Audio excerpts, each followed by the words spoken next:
तर पार्टीचे राज्याध्यक्ष निशिकांत शिंदे आणि भाऊ देशमुख गौरव साहेब, जितेंद्र आव्हाड साहेब, प्रकाशजी पार्टीचे सर्वांचं आणि पवार त्यांना मी स्वागत करतो. आणि सगळ्यात सुरुवातीला आमचे अध्यक्ष श्री पैठण साहेब यांना विनंती करतो पवार साहेबांचं स्वागत करण्यासाठी.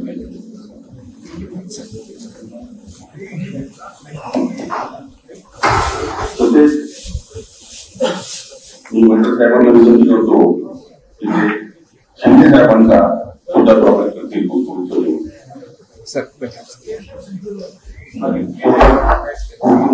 आम्ही बाबूंचंही स्वागत करतील असं मी मंत्री साहेबांना विनंती करतो.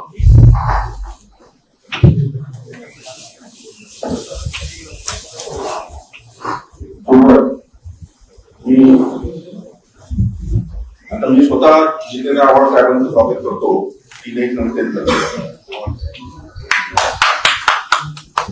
पुन्हा एकदा आपण सर्वांचं सर्व पत्रकार बांधव त्यांचे स्वागत करतो. आणि सुरुवातीला मी मंत्री साहेबांना विनंती करतो की त्यांनी 2 मिनिटं स्वागत करतो. धन्यवाद. दोस्तों, पवार साहब के बात से ज्यादा बोलने की किसी को जरूरत नहीं. महाराष्ट्र में विकास का इतना प्रबल भागीदार है सपना. हम लोग अभी वुमेन एम्पावरमेंट की बात करते हैं. पवार साहब जब चीफ मिनिस्टर, पहला देश का पहला चीफ मिनिस्टर जो वुमेन पॉलिसी है, 12th तक लड़कियों का एजुकेशन, फ्री एजुकेशन का कॉन्सेप्ट डेवलप.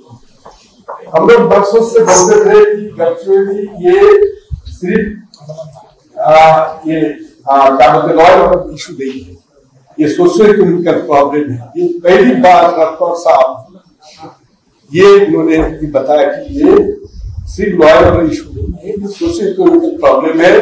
और उन्होंने पहली बार देश में पहली बार नेशनल स्टेडियम में डेवलपमेंट प्लान लाया. मुझे मालूम है ये मुझे तक 91-92 की बात है. उस समय एक्चुअली के लिए 350 करोड़ रुपया का उन्होंने डेवलपमेंट प्लान लाया कि जब तक यहाँ का आर्थिक विकास नहीं होगा तब तक रिजॉल्व नहीं होगा. तो ऐसे हमारे राजनीति के विषय और सब जिनके घर है और सब जब भी नागपुर में आते हैं प्रेस क्लब में उनका भेंट निश्चित रहता है. सब यहाँ पे घर है. मैं सभी पत्रकारों को अनुरोध करता हूँ कि ये प्रेस कॉन्फ्रेंस नहीं है कि जिनका प्रेस प्रोग्राम है. सर हमारा गेस्ट है, वी आर द होस्ट. तो वो गेस्ट का जो ऑनर होना चाहिए, जो मान सम्मान होना चाहिए, वो आप ध्यान रखेंगे. उसमें कहीं ना कहीं आप उसको इम्बैरेस मत कीजिएगा. यहाँ पर से अनुरोध है. और इस प्रेस क्लब का, पत्रकार शालीवास का, पत्रकार भवन का, हमारे जितने भी उपक्रम है सब में सबका भागीदारी है. सर लॉट ऑफ थैंक्स, आप हमारे यहाँ आए और आपका दोबारा यहाँ आपका पद यहाँ पढ़े. Thanks, lot of thanks. सब हमारा शुरू होने के पहले आपको कुछ बोलना है, स्टार्ट करो.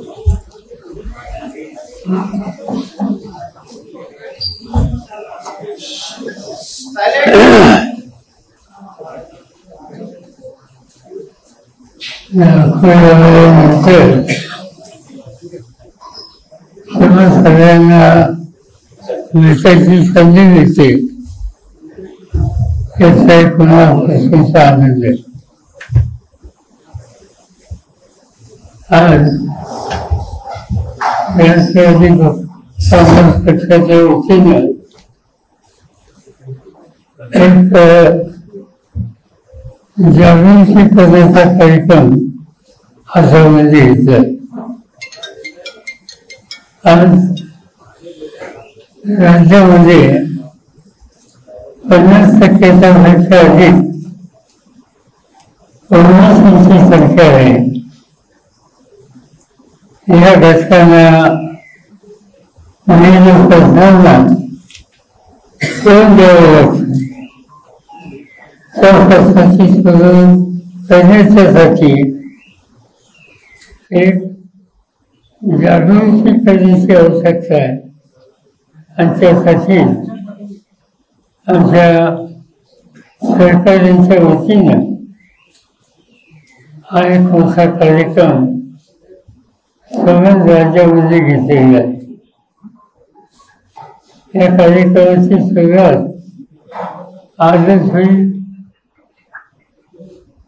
अनेक ठिकाणी ही यात्रा आहे,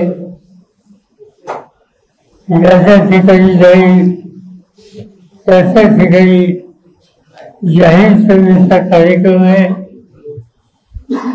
आणि उमेदचे जे प्रश्न जे आहेत त्याची मांडणी ही लोकांच्या सोबत केली जाईल आणि त्याचं संघटन हे कसं मजबूत करता येईल याची काळजी ही घेतली जाईल. प्रामुख्यानं नागपूरला येण्याचं निमित्त या कार्यक्रमाचा आहे. मला आनंद आहे की हा कार्यक्रम हातात घेतल्यानंतर नागपूरचा प्रेस नेहमीच अशा कामाकडे औत्सुक्य दाखवतं आणि तुम्हा सगळ्यांची उपस्थिती हे स्पष्ट करतोय. तुम्हा सगळ्यांचं मी स्वागत करतो आणि मला असं वाटतं की आपल्याला काही विचारायचं असेल तर माईक तुमच्या हातावर नेहमी देतो.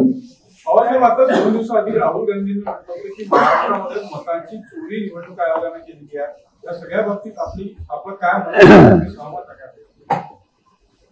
खरं सांगायचं म्हणजे याच्यामध्ये आम्ही लोकांनी हवं तसं लक्ष दिलं नाही. आता असंच विधानसभेच्या निवडणुका जाहीर झाल्या त्याच्या आधी दिल्लीमध्ये मला काही लोक भेटायला लागले. 2 लोक, त्यांची नावं पत्ते हे आता माझ्याकडे नाही आहेत पण मी त्याचं लक्ष दिलं नाही. आणि त्यांनी मला सांगितलं की महाराष्ट्रामध्ये 288 विधानसभेच्या जागा आहेत. आम्ही तुम्हाला 107 जागा निवडून येण्याची गॅरंटी देतो. मला आश्चर्य वाटतं आणि स्पष्ट सांगायचं म्हणजे त्यांनी जरी सांगितलं गॅरंटीचं तरी निवडणूक आयोग या संस्थेच्या संबंधी माझ्या मनात काही शंकेची स्थिती नव्हती आणि म्हणून असे लोक भेटत असतात म्हणून त्यांच्याकडे मी त्यावेळी दुर्लक्ष केलं. आणि ते झाल्याच्या नंतर त्या लोकांची आणि राहुल गांधी यांची निवड घालून दिली. त्या लोकांना जे काही म्हणायचं होतं ते राहुल गांधींच्या समोर म्हणलं पण राहुल गांधींचं माझं मत या कामात आपण लक्ष देऊ नये, हा आपला रस्ता नाही. आपण लोकांच्याकडे जाऊ आणि लोकांचा पाठिंबा मिळेल कसा होईल हा निर्णय आम्ही घेतला आणि त्याकडे दुर्लक्ष. काल जी दिल्लीमध्ये राहुल गांधी यांनी प्रेस कॉन्फरन्स घेतली त्याला मी हजर होतो.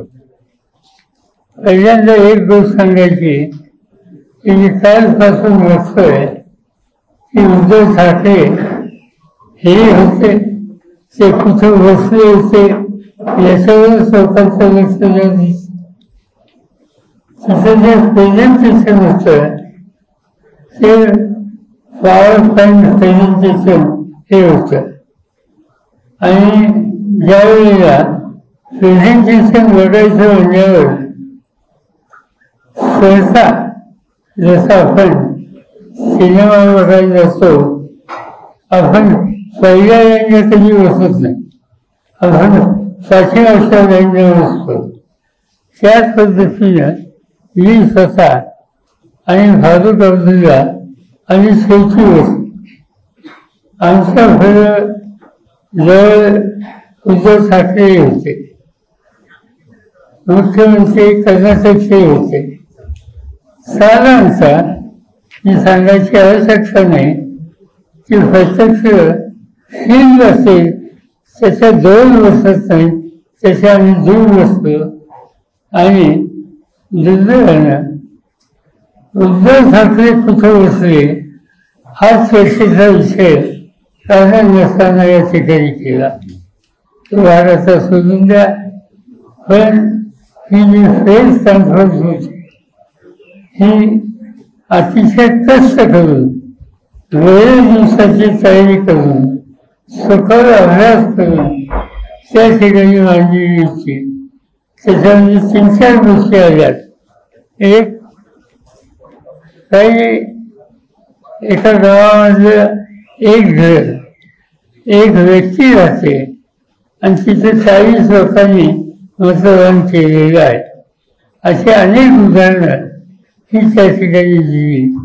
आणि ती उदाहरणं नुसती दिली नाही त्याला आधार हा दाखवण्यात आला आज निवडणूक आयोगानं त्याचं लक्ष घालायचं ठरवलं दिसतंय पण त्यांनी राहुल गांधींना निमंत्रण दिलं आणि ते निमंत्रण देत असताना त्यांनी एक ॲफिडेव्हिट द्यावं अशा प्रकारची अपेक्षा केली निवडणूक आयोग ही स्वतंत्र संस्था आहे जे काही राहुल गांधींनी सांगितलं की पार्लमेंटमध्ये सदस्य होताना ही शपथ घेतलेली आहे त्याच्या वेगळी शपथ घ्यायची गरज नाही आणि हा आग्रह इलेक्शन कमिशन करत आहे ही गोष्ट योग्य नाही असं माझ्यासारख्याचं मत पण हे जे काही प्रेझेंटेशन होतं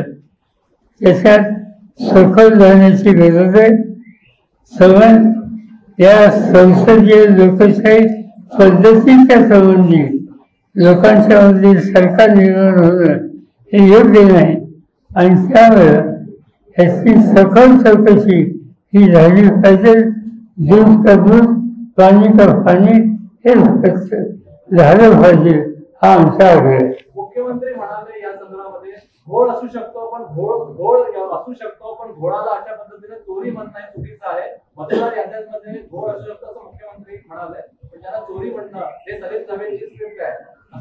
माझं म्हणणं फक्त एकच आहे आक्षेप कुणाबद्दल नाही आक्षेप मुख्यमंत्र्यांच्याबद्दल कोणी घेतला आक्षेप घेतलाय तो निवडणूक आयोगाचा निवडणूक आयोगाच्या संबंधी आक्षेप घेतल्याच्या नंतर भारतीय जनता पार्टी हे मुख्यमंत्री यांनी स्थापित मतं मांडायला उद्याची कारणं काय मला समजू शकत नाही आम्हाला उत्तर हवंय ते निवडणूक आयोगाकडनं हवंय नसं कोणाकडून नाही. निवडणूक आयोगाने हे सगळे आरोप जे आहेत ते पेटाळून लावलेले आहे काल राहुल गांधी यांच्या पत्रकार परिषदेने त्यांनी पेटाळून लावले म्हणजे आम्ही काही स्वस्त बसणार नाही याचा निकाल घ्यावाच लागेल आमची माहिती चुकीची असेल ते देशाला सांगितलं पाहिजे आणि आम्ही सांगितलं पाहिजे की आमची माहिती चुकीची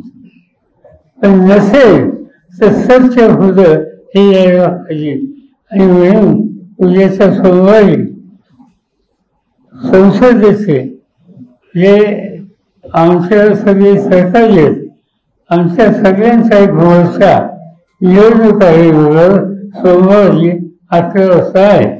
उद्धव ठाकरे आणि राज ठाकरे जर एकत्रित आले तर मुंबई महानगरपालिका निवडणुकीमध्ये महाविकास आघाडी राहणार नाही अशी चर्चा सुरू आणि तसंच राज्यात देखील असं बोललं जातं. असं आहे की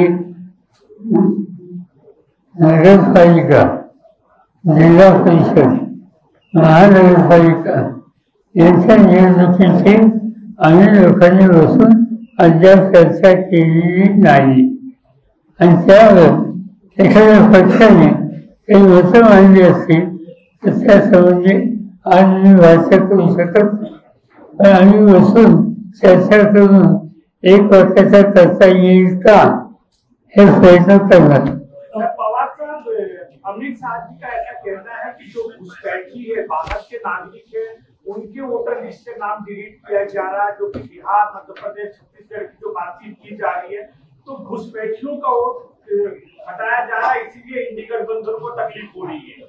बात अच्छी है कि राहुल गांधी ने जो प्रेस कॉन्फ्रेंस दी वहाँ कर्नाटक के लोग थे, यानी कर्नाटक के वोटर्स, महाराष्ट्र के वोटर्स और एक राज्य के वोटर्स। वहाँ चुनाव नहीं है, वहाँ की स्थिति के बारे में कोई समस्या किसी ने उठाई नहीं थी, मगर इसका पूरा स्टडी करके लोगों के सामने ये सब बातें रखने के बाद गृह मंत्री की जिम्मेदारी थी कि इसका जवाब देना, पर उन्होंने ये इशू अन्य जगह पर डायवर्ट करने की कोशिश की। तो बिहार चुनाव में क्या लग रहा है कि जो 65 लाख के आसपास वोटर लिस्ट से नाम हटाए गए हैं, किसके तहत हटाए गए हैं, किसके इशारे पे हटाए गए, क्या कहना है आपका? इसीलिए कल का जो हमारा मंडे का जवान सेशन या मोर्चा है इलेक्शन कमीशन पर, इनके सामने जो इशू हम रेज कर रहे हैं, इसमें बिहार की ये इशू हमारा इम्पोर्टेंट इशू, उसे 15 दिन से इस इशू पर पार्लियामेंट में हंगामा हो रहा है। पार्लियामेंट हमें जाने का मौका जो था संसद के माध्यम से वो हो नहीं रहा, और इसीलिए बिहार के बारे में हम लोगों के मन में आशंका है। डोनाल्ड ट्रंप द्वारा जो हमारे पर टेरिफ इम्पोज किया जा रहा है बार बार 25% और 50%, एक तरीके से आपको ये लगता है क्या कि हमारी जो फॉरेन पॉलिसी है वो एक तरह से उसका फेल्यूर है या फिर हम कम पड़ रहे हैं? मगर ये जो हो रहा है श्रम के माध्यम से 25 से 50 एक तरह से प्रेशराइज करने की कोशिश, हमें लगता है कि ऐसे इशू पर हम सब देशवासियों ने मिलकर देश के हितों की रक्षा करने के लिए गवर्नमेंट को इसमें सहयोग देना चाहिए। और तो आपको लगता है कि मोदी की डिप्लोमेसी फेल हो चुकी है, क्योंकि वो डोनाल्ड ट्रंप के साथ उनकी काफी दोस्ती थी, तो डिप्लोमेसी फेल हो गई क्या? इससे डिप्लोमेसी फेल हो गई ऐसे आज मैं कहना चाहता हूँ। सब जिनका कारोबार, जिनका अफसोस हम लोगों ने पहले 5 साल में देखा और अभी देख रहे, मुझे लगता है कि उनके ऊपर किसी का कंट्रोल नहीं। इनका जो अफसोस है वो जो उनको मानने आता है, इस तरह से वो बातें करती है, और इसीलिए मुझे लगता नहीं कि उसको ज्यादा ध्यान दें। चुनाव आयोग ने कहा है कि जो स्थानिक निकाय के चुनाव होने वाले हैं उसमें वीवीपैट का इस्तेमाल नहीं किया जाएगा, आपकी और आपके पार्टी की इस पर क्या? बात ऐसी है, यानी 3-4 इलेक्शन है, एक महानगर पालिका, जिला परिषद, नगर परिषद, और वहाँ दूसरा इंस्ट्रूमेंट इसका इस्तेमाल करने वाले। मुझे लगता है कि अच्छी बात है, क्योंकि विधानसभा का इलेक्शन के लिए जो इंस्ट्रूमेंट उन्होंने यूज किया था, इसका असर क्या हो गया कि हम सब लोग हो गए, अभी दूसरे इंस्ट्रूमेंट यूज करके वो इलेक्शन लेना चाहते हैं। इससे बात साफ हो जाएगी कि सच्चाई क्या है। सर, आप सहयोग की बात कर रहे हैं विदेश नीति पर, लेकिन आपके सहयोगी है राहुल गांधी, वो लगातार इसको लेकर गवर्नमेंट और खासकर प्रधानमंत्री को क्रिटिसाइज कर रहे हैं।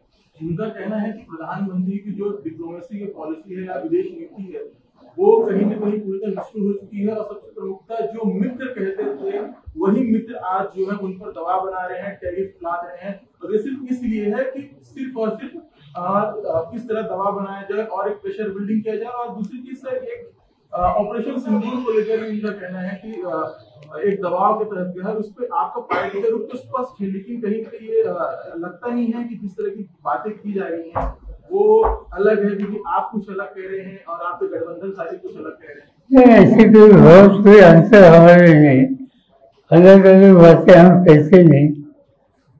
जब पहली बात मैंने की अमेरिकन प्रेसिडेंट के बारे में, प्रेसिडेंट का जो अप्रोच है इन बारे में हम लोगों को मिलकर इसका सामना करना पड़ेगा। इसीलिए मैंने सहयोग की बात की। यहाँ तक परिवार से नीचे है, पड़ोसी के बारे में हमारा अप्रोच है, वह अप्रोच हम नजरअंदाज नहीं कर सकते। ज्यादा बातचीत नहीं करेंगे मगर नजरअंदाज नहीं कर सकते। आप देखिए कि हिंदुस्तान का नक्शा आप आपके सामने रखे, पाकिस्तान हमारे खिलाफ है, नेपाल हमसे नाराज है, बांग्लादेश हमसे नाराज है, श्रीलंका हमसे नाराज है, हमारे सब मालदीव में हमारे सब पड़ोसी हमसे दूर जा रहे हैं। मुझे लगता है कि मोदी साहब ने ये बात नजरअंदाज नहीं करनी चाहिए। ये अफसोस के बारे में रिश्ते कैसे सुधारेंगे इस पर उन्होंने ज्यादा ध्यान देना चाहिए। पवार साहेब सर्वोच्च न्यायालयाने खूपच ईडीवर ताशेरे ओढत म्हणाले की ईडी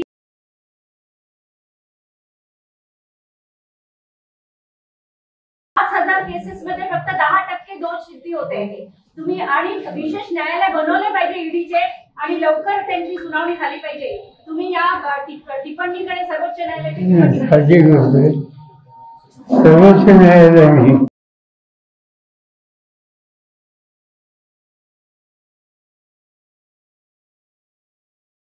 आणि प्रत्यक्ष त्याच्यातून निर्णय लागला।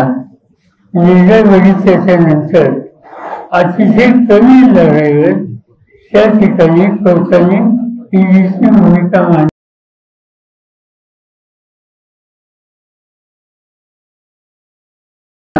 गैरवापर काही वर्गाच्या विरुद्ध जाणीवपूर्वक करतात आणि त्याबद्दलचं अतिशय स्वच्छ भाष्य हे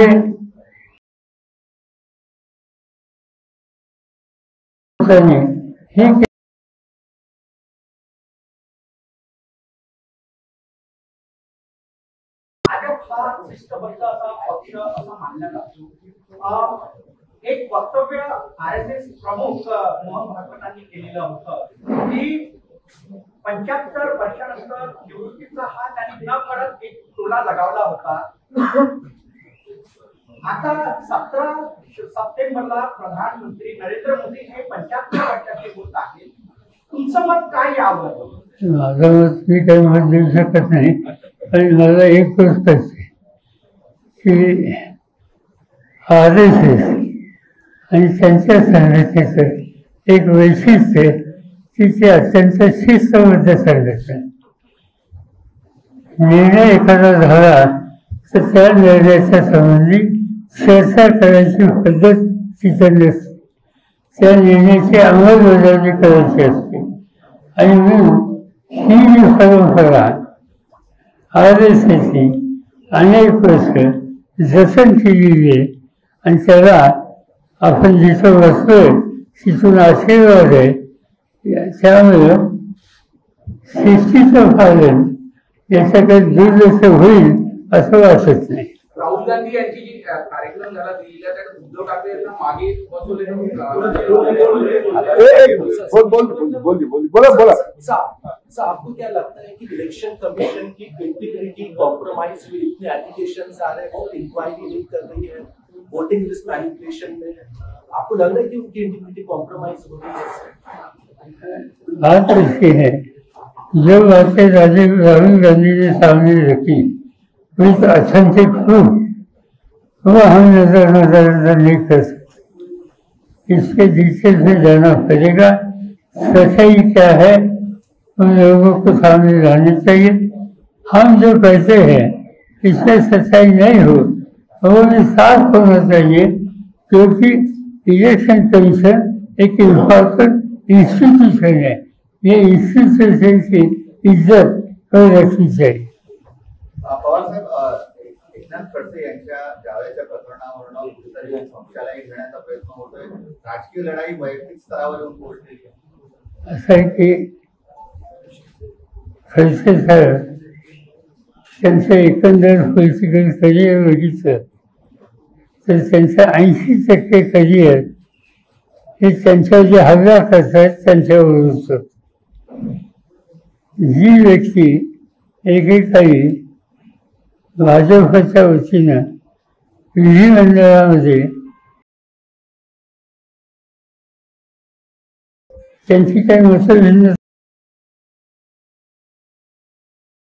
टोकापर्यंत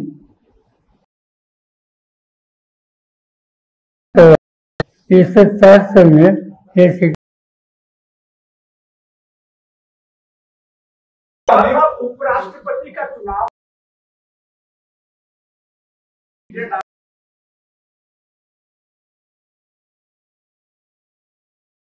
संबंध में क्या सोचना है आप लोगों का? भाई हम लोग बैठने वाले हैं शायद इस हफ्ते में 8-10 दिनों में. अभी तक हमारी डिटेल बात हुई. पवार साहेब तुम्ही फडणवीसांना तुम्ही वाढदिवसाच्या खूपच सुंदर शुभेच्छा दिल्या होत्या, पण महाराष्ट्राची जनता अशी जाणून इच्छिते की त्यांच्या 3 गोष्टी अशा कोणत्या याच्या फेलियर आहेत महाराष्ट्र शासनाच्या, तुम्हाला वाटतं? महाराष्ट्र शासनाच्या 3 गोष्टी त्यांच्या शासनात 3 गोष्टी हे जे सरकार चाललं आहे त्याच्यामध्ये 3 गोष्टी अशा तुम्हाला कोणत्या वाटतात? असं आहे की समाधानकारक कुठल्या गोष्टी जाणवत नाही, जनतेत सुद्धा समाधान नाही आणि त्याच्याबद्दलचं समाधान आम्हाला आहे. पवार साहब, महायुति में ऐसा लग रहा है कि शायद सब कुछ ठीक नहीं है, क्योंकि एकनाथ शिंदे साहब भी दिल्ली के 2 दौरे कर चुके हैं. क्या आपके पास या तो शिंदे साहब की सेना या अजीत पवार साहब की एनसीपी कोई संकेत आपके तरफ आए कि हम यहाँ खुश नहीं है, हम वापस आना चाहते हैं? नहीं, संकेत तो गए हमारे पास नहीं, हमने बातें की नहीं.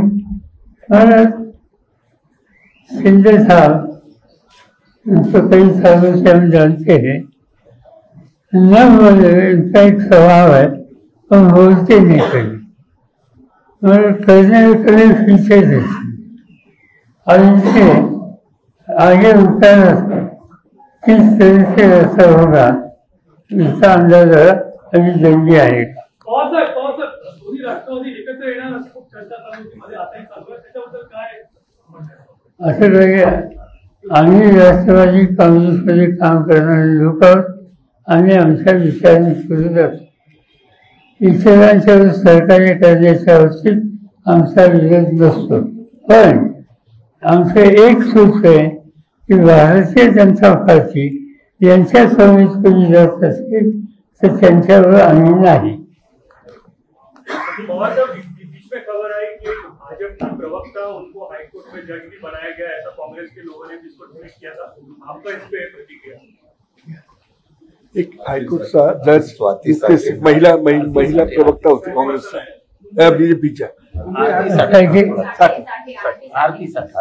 त्याच्याबद्दल रिएक्शन लोकांच्या आल्या, पण नियुक्ती झाली. पुन्हा जज ही सुद्धा कॉन्स्टिट्यूशन पोस्ट आहे आणि म्हणून त्याच्याबद्दलची गुणवत्तेवर चर्चा करणं योग्य वाटत नाही. भाऊसाहेब, राज्यात शेतकरी आत्महत्या आहे, आता अवकाळी पाऊस आला, मात्र राज्यामध्ये त्या कबुतरांचा विषय असेल, हत्तीचा विषय असेल, या सगळ्या याच्यावर चर्चा होत आहे. जे महत्वाचे मुद्दे आहेत ते कुठेतरी मागे पडत आहेत आणि जाणून पाडल्या जात असं वाटतं. आता आमची जी पदयात्रा सुरू होते त्याच्यातलं महत्वाचं एक कारण आहे की आज शेतकऱ्यांची स्थिती अतिशय गंभीर आहे. अनेक ठिकाणी थकबाकी वाढलेली आहे. सरकारी बँकांची स्थिती अतिशय संकटात गेलेली आहे आणि निराश झालेला शेतकरी आत्महत्याच्या रस्त्यावर जातोय. हे सगळं चित्र त्यासाठी जनमत तयार करणं याची आवश्यकता आहे आणि ते काम आम्ही करतो. प्रकाश आंबेडकरांनी आता एक स्टेटमेंट केलं की एक मोठा राजकीय भूकंप होणार आहे आणि तुम्ही भाजपमध्ये प्रवेश करणार. सगळे आम्ही महाराष्ट्राच्या भूकंपाची एक शेवटचा प्रश्न आहे. एक राहुल गांधींनी आता डेड इकॉनॉमी म्हणतात आता देशाच्या इकॉनॉमीला, त्याच्याबद्दल राष्ट्रवादीचं काय स्टँड? कसं आहे की इकॉनॉमीमध्ये काही क्षेत्रात चिंताजनक स्थिती आहे. मगाशी मी सांगितलं की फॉरेन इकॉनॉमीची सर्व देशाचा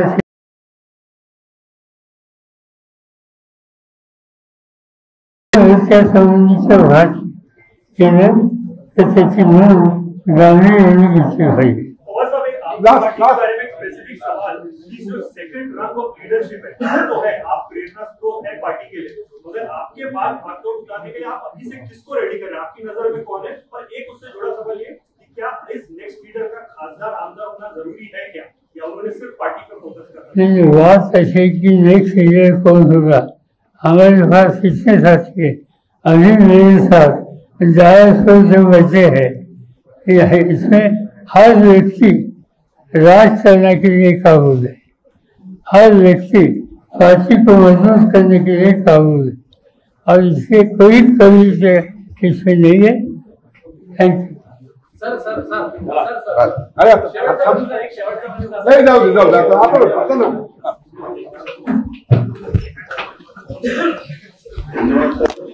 आपण आजच्या या बिझी शेड्यूलमध्ये आमच्यासाठी हा इतका रोल दिला आणि सर्व प्रश्नोत्तरांमध्ये खूप प्लस बोलले त्याबद्दल आपलं मी आभार मानतो. आणि